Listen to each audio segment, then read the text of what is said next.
you're a survivor? Yeah, I shouldn't be alive. Because there are not even words to describe the guilt.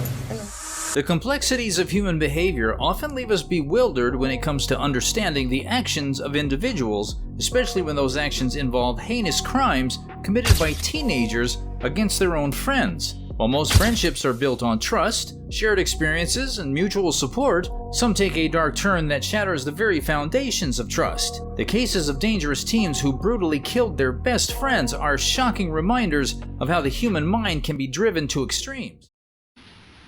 I told her that we were going to die. Where friendships took a devastating turn, leaving behind heartbreak and questions about what went wrong. Number 1. The Slender Man stabbing of 2014 stands as a stark reminder of the powerful impact that online content can have on impressionable young minds. Her PL.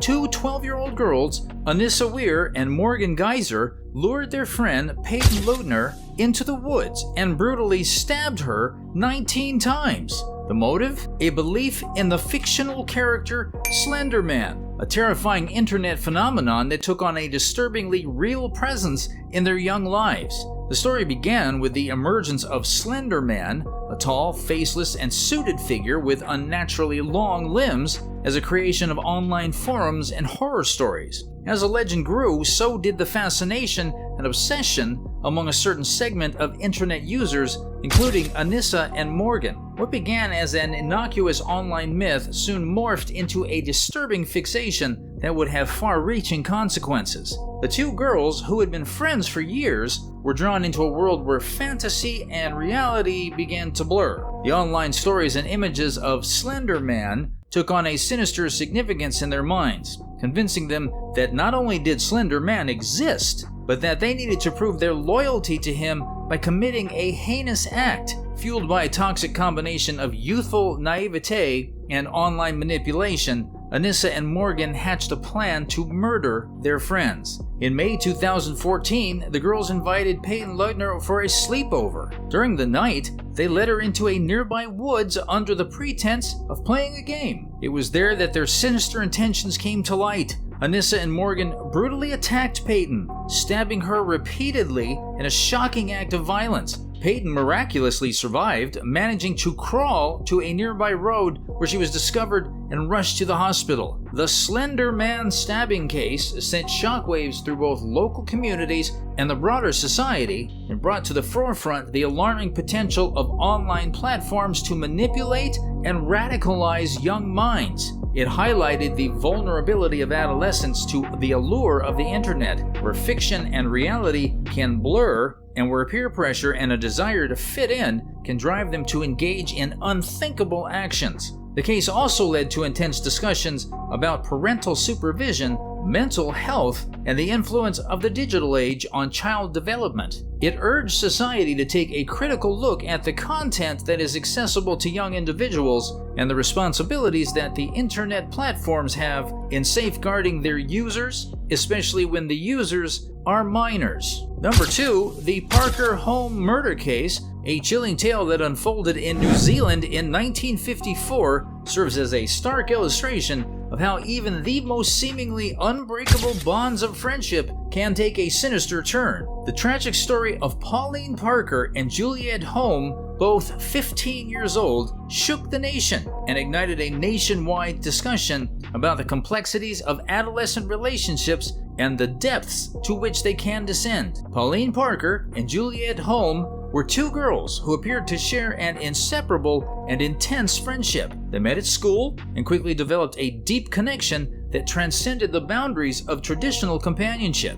Together they formed an alternate reality in which they immersed themselves, complete with a fantasy world and elaborate stories. As their friendship deepened, it took on an increasingly obsessive quality. The girls grew emotionally dependent on each other to an extent that their relationship began to isolate them from the outside world.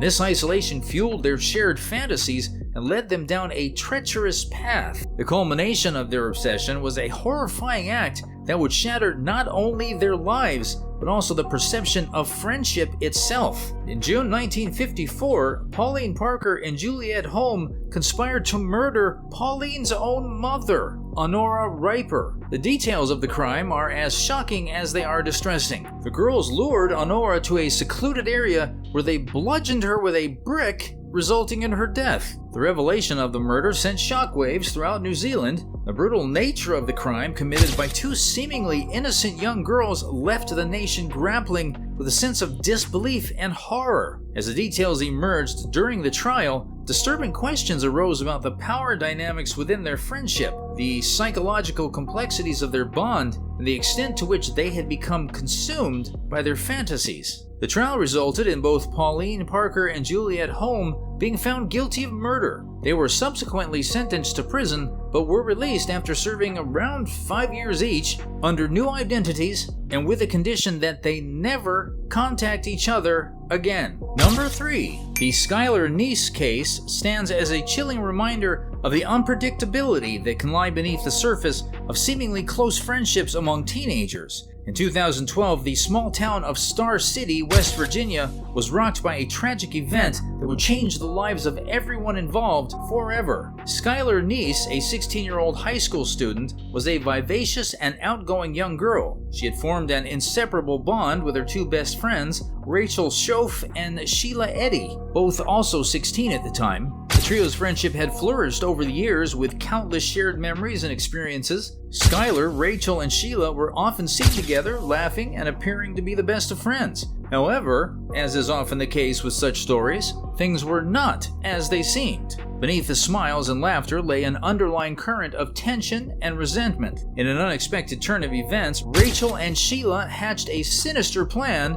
that would end Skylar's life in the most brutal way imaginable. The details that emerged during the investigation painted a disturbing picture. The motive behind Skylar's murder was rooted in jealousy, betrayal, and a desire for control. Rachel Schoaf later confessed that she felt Skylar was an outsider, and her feelings of envy had grown to the point of obsession. This toxic mix of emotions led Rachel and Sheila to plan the unthinkable, the murder of their own best friend. On the night of Skylar's murder, the two girls lured her into their car under the guise of a late-night joyride. As they drove to a secluded spot in the woods, Skylar was oblivious to the horror that awaited her. When they reached their destination, Rachel and Sheila attacked Skylar, brutally stabbing her multiple times. The details of the violence that ensued are both shocking and deeply distressing. After the heinous act was committed, Rachel and Sheila attempted to conceal their crime. Skylar's parents, worried sick about their missing daughter, were desperate for answers. The community rallied together in search efforts,